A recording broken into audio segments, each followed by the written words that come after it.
Sadhguru, I wanted to know that when we are silent, still we feel that mind chattery, which always bothers us, and our thought always shifts back to past and future imaginations, which will not be any of output. How to get rid of it? A whole lot of thought about this thoughtlessness. Thoughtlessness, no mind, these kinds of terms have been propagated all over the place, and these terms have been badly misunderstood and made into all kinds of things, and people are striving how to stop my mind. It took millions of years of evolution to get a mind of this kind of capability,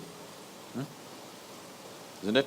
Millions of years of tremendous amount of nature's work that today you have a mind of this kind of scope. And now you want to stop it. Why is it that you want to stop it? If your mind was constantly producing absolute pleasantness for you, would you think how to stop this mind? Would you? No. It's producing a lot of unpleasantness. That's why you're thinking of how to stop the mind. This is the first thing, wherever you go in the world, this has gone so much into people's mind. If you tell them you meditate, they say, "But Sadhguru, I'm not able to stop my mind." I said, that will happen only after you stop your kidneys, liver, heart. You stop all these things, then the mind will also stop. Do you want it to stop? No. Then why do you want the mind to stop? Why do you have such a horrible prejudice against the mind? You don't mind if your heart is beating, you can meditate. You don't mind if your liver is working, you can meditate. Your kidneys are functioning, you can meditate. If your brain functions, you can't meditate, what is the problem? You seem to have something against intelligence, isn't it? This is the conspiracy of the stupid against human intelligence, that to meditate means your brain must be frozen. No. You don't have to freeze your brain. We were looking at this yesterday itself. We will initiate you into Shambhavi. It's a simple process. There are many ways to do it. This is one simple way. But it's a powerful process. If you sit here, you will see your body is here, your mind is somewhere, who you are is somewhere else. Once there is a space between you and the mind, then what the mind is not doing, what the mind is doing is not even an issue. It is like you're stuck in the traffic jam. You're struggling through the traffic. That's one experience. Suppose you're either standing on Chamundi Hill or you're floating in a hot air balloon and look down at all the traffic. Very peacefully, traffic. Why? There's a distance, isn't it? When you're in it, traffic is a different experience. From really high up there, sitting in a hot air balloon, you look down, you can't even hear the sounds. Looks wonderful, traffic, isn't it? Yes or no? Yes. Because there's a distance.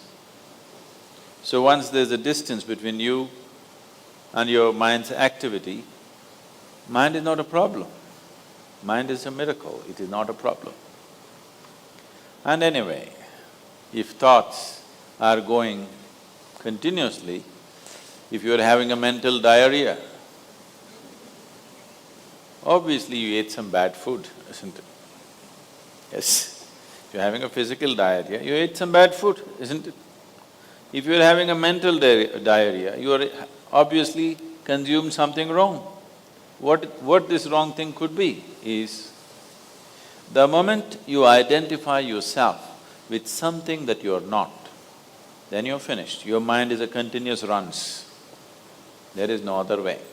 Do what you want, try as hard as you want, it is not going to stop. If you do not identify yourself with anything that you are not. You know how to be with everything, you know how to use everything, but you're not identified with it, then you will see if you sit here, simply mind will be like this. You want to use it, you can use it, otherwise it'll be like this. Right now your hands are like this, or you're holding it tied up because it'll go all over, is it? No. You can keep it like this. You can keep it like this, you can keep it like this. When you want to use it, you can use it. So it's a useful instrument. Suppose your hands become like this. You know, some people have become like this. Yes or no? If it becomes like this, you will become ridiculous, isn't it? If it happens to your mind, also you're equally ridiculous. It is just that you are living in the comfort that nobody else can see it. But people can see it. They watch you closely enough, they can see it, isn't it? And whether they can see it or not, that's not the point. The point is, the most important faculty of your life is out of control. Doesn't matter whether they can see it or not, that's not the issue. The issue is, the most important faculty in your life is out of control, doing its own rubbish all the time, not doing what you want it to do. So, if you have to be freed from this ailment, you should stop eating bad food. Wrong food or bad food means you are identifying yourself with things that you're not. If you sit here, if you're not identified with this and with this, then you will see everything is just fine. Then your mind will do what you want it to do. Otherwise, it will simply hang there, and that's how it should be. Mind should not be telling its own stories all the time. It should tell the story that you want it to tell, isn't it? Otherwise, it's quite a nuisance.